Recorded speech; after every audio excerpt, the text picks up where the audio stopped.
Hello everyone. In this video, we are going to learn about AC through pure inductance. In the previous video, we have completed AC through pure resistance. This is the continuation for that topic, AC through pure inductance. So pure inductance means ohmic resistance is absolutely zero. That means there won't be any resistance, internal resistance in a pure inductor. Okay, so such an inductor we are going to consider. Okay, so this is an inductor, so whose inductance is L. So this inductance was excited by a sinusoidal input. Okay, let us assume that the sinusoidal voltage V as V equal to Vm sine omega t. Omega t can also be treated as theta. Okay, so what happens when an alternating voltage has been connected to an pure inductor? So obviously an alternating current will flow through the inductance. Okay, so an alternating current will flow through the inductance. So here, whenever we observe small letters, those values will be considered as instantaneous values. Okay, capital letters for RMS values. So keep it in mind. So obviously when you apply some alternating voltage, so obviously an alternating current will flow. So then what happens? This alternating current will sets up an alternating magnetic flux. What do you mean by flux? The total number of magnetic lines of force will be considered as flux. Okay, so what kind of flux it will be? So this will also be an alternating. Okay, alternating flux will be circulated. So across what? Across this inductor, an alternating flux will be set up. So according to Faraday's law, alternating flux means what? Alternating flux means with respect to time it is varying, right? Like this, alternating flux. Now according to Faraday's law, the requirements of Faraday's law are: first one, we need a conductor. Okay, conductor. Second one, we need a magnetic field. And third important point, we need the relative motion. Okay, so relative motion between conductor and magnetic field. So here in this case, inductor, so which is also a conducting material, right? Right. So first requirement is completed. So we are observing a flux in this particular circuit when it was excited by a sinusoidal input. That means flux is there. That means it's automatically magnetic field is there. So second requirement was also fulfilled. But what kind of flux it is? It is an alternating flux, right? So alternating flux means with respect to time it is varying. That means the flux is changing.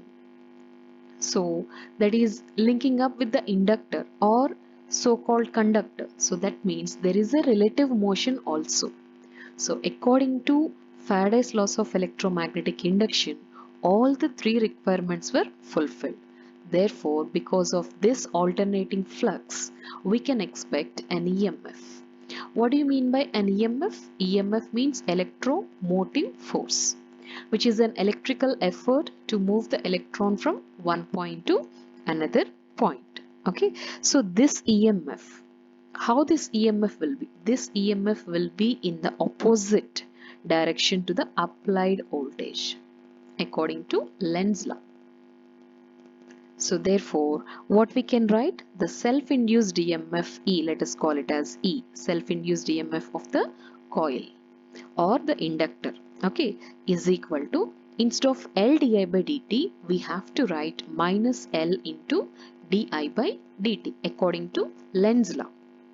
Okay, so now here in this particular circuit, this applied voltage is applied to an inductor, right? So therefore, what we can write now, this applied voltage is nothing but minus E, right?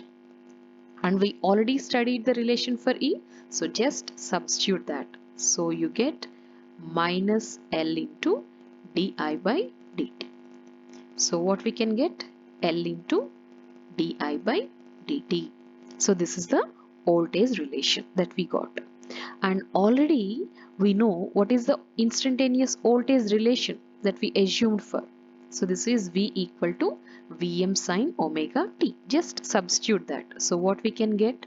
Which is equal to, instead of V, what we can write? Vm sine omega t is equal to L into di by dt. Okay, so now what you do, you just cross multiply. So you can assume this as by 1. Yes, so now you do the cross multiplication. So what we can expect? So L into di is equal to Vm into sine omega t dt. Clear? Now I don't want L, I want current. So therefore di is equal to Vm by L sine omega t dt. Clear? Now, so what we should do now in order to get the relation current I? So it's an obvious sense that we need to do the integration on both sides. So if we do so, we'll be getting I is equal to integral Vm by L sine omega t dt. That means here Vm by L, this is independent of time t. So make outside the integration. So you get Vm by L integral sine omega t dt. So this is Vm by L. This is minus cos omega t by omega. Clear? So that implies I is equal to minus Vm by omega L cos omega t. So cos omega t can be written as sine pi by 2 minus omega t. So just write it there. So this is minus Vm by omega L into sine pi by 2 minus omega t. So you just multiply that that minus with the sine's angle. So you get I is equal to Vm by omega L sine omega t minus pi by 2. Clear? Now this is the current equation. So here we need to understand what is omega L. So here omega L will be considered as the reactance of inductance or inductor, reactance of inductor. Okay, so what do you mean by reactance? This reactance is the opposition offered for the sudden changes in current in the inductor. Okay, so this can be treated as a resistance of inductor. Okay, so technically we should not call it as resistance, but we have to consider that as a reactance. Reactance is the opposition. So anything voltage divided by some opposition will be considered as the current. So therefore what we can write now, I is equal to, we call this omega L as reactance. Reactance is represented by the letter X. Because it is an inductor, suffix L should be there. So this is Vm by XL sine omega t minus pi by 2. Clear? So this voltage by opposition, that is simply considered as a current because we are dealing with the maximum voltage. So the corresponding current should also be the maximum current. So this is Im sine omega t minus pi by 2. So call it as equation 2. So then where is equation 1? So equation 1 is our voltage equation. See, this is the voltage equation. Call it as equation 1. So on a final note, what we can write now, voltage equation V equal to Vm sine omega t, or we may write it as V equal to Vm sine theta. Omega t can be treated as theta. Okay, so now what is the current relation that we got? Current I is equal to Im sine omega t minus pi by 2. We may also write this relation as I is equal to Im sine theta minus pi by 2. Okay, so these are the equations, first and second equations, or you may consider these two equations also. These two representations 1 and 2 will be called as equation kind of representation. The same equations can be represented in graphical way also. So you can see the graphical representation here. So here you can observe this is the voltage waveform. Okay, started from 0. See, I will put the dots here. This is the voltage waveform. Okay, so this is all voltage waveform, yellow points. Okay, now what happened with the current? So see, what happened to the current? So it was delayed by 90 degrees. Okay, so it is not Im sine theta, but is of Im sine theta minus pi by 2. So minus pi by 2 means it was minus indicates lagging. Lagging by how much angle?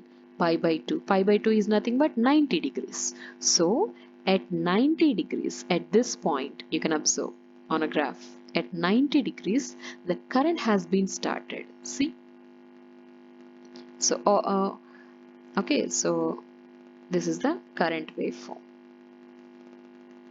Clear? So, or else I will draw separately like this. This is time on x-axis. This is the voltage waveform, and at 90 degrees or pi by 2, the current has been started. So always remember, the magnitude of current is always less than the magnitude of voltage. So in the graph, what happened? We just extended this current waveform onto the y-axis. That's it. Nothing more than that. Okay. So that was the waveform you can see on the main graph sheet. Okay. Now, only these two waves if we can represent. So these two will be considered as a graphical representation of voltage and current relations in a pure inductor. So what we can conclude now, in a pure inductor, the current is lagging voltage by an angle of 90 degrees, or voltage is leading current by an angle of 90 degrees. So this is the graphical representation. Now we talk about phasor representation. Phasor or vector representation. Okay, so now consider a vector that represents voltage. So now where should be the current? So because in the pure inductor we have been seen that the current is lagging by an angle of 90. So that's why you keep the current vector down like this. How much angle? So it is maintaining 90 degrees. So how we can decide which one is leading and which one is lagging? So according to Indian authors textbooks, so always consider the anti-clockwise direction. The head indicates leading and the tail indicates lagging. So how we should read now? The current is lagging voltage by an angle of 90. Clear? And similarly, voltage is leading current by an angle of 90. In either way, we can define the statement for a pure inductor.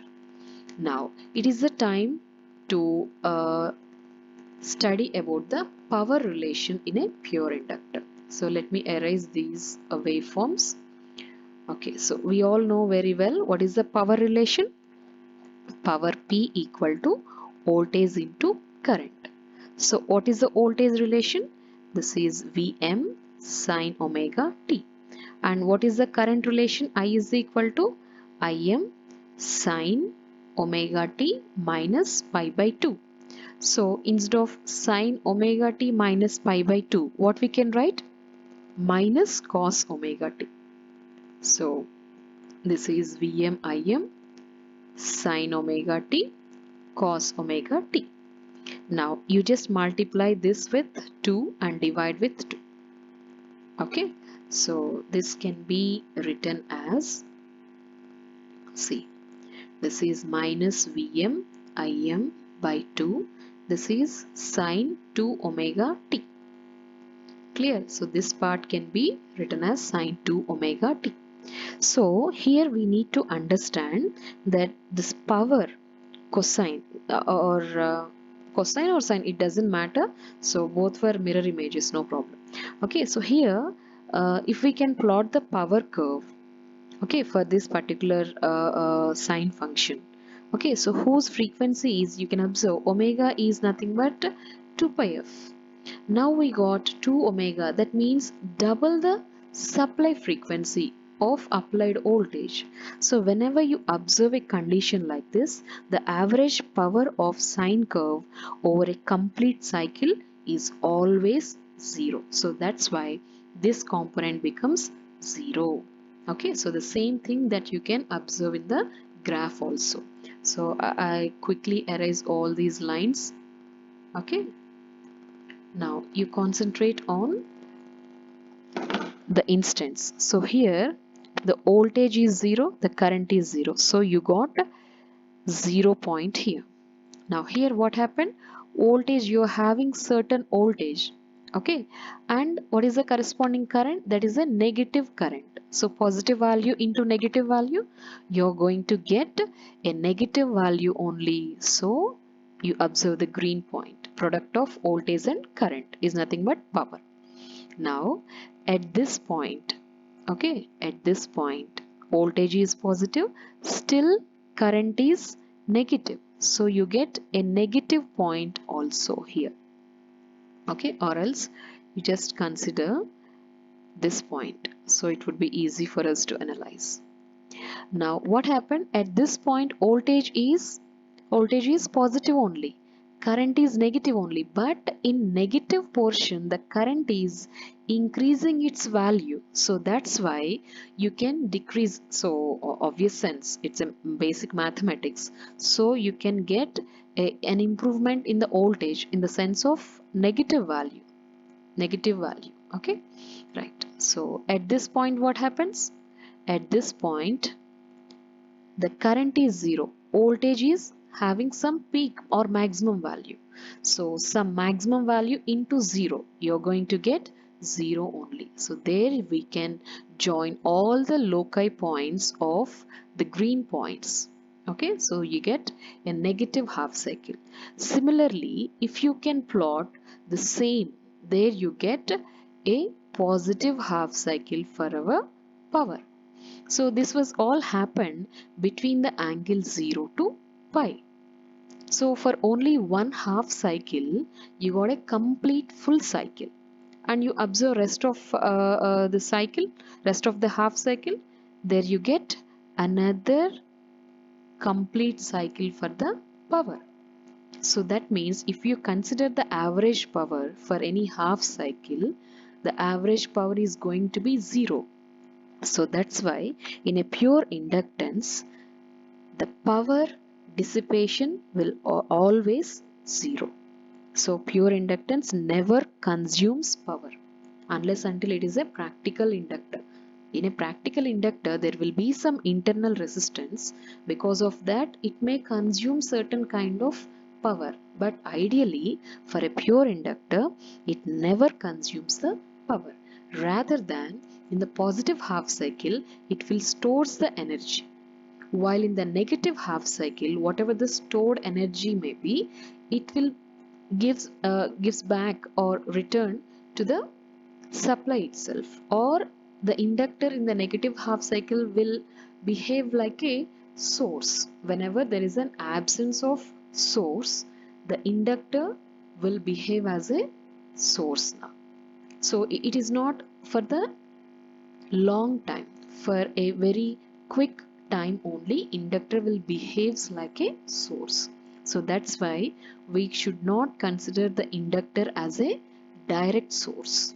Okay, so and active elements, we studied about active elements. So active elements means the elements which can able to give energy to the other elements, right? So here inductor is giving energy, that's okay, but for shorter time. So active elements means for a long time or almost infinite period of time, it should give energy to the other elements. Such elements will be called as active. So that's why inductor is not treated like a permanent source. So that's why inductor cannot be considered as a source. So that's why it comes under passive element. Okay, so this is about AC through pure inductance. So we just represented the voltage, current relations and power relations in three forms. Okay, so first one in equation form, and secondly in a graphical form, and third one is in phasor form. So I hope this video helps you, and thank you so much for watching this video.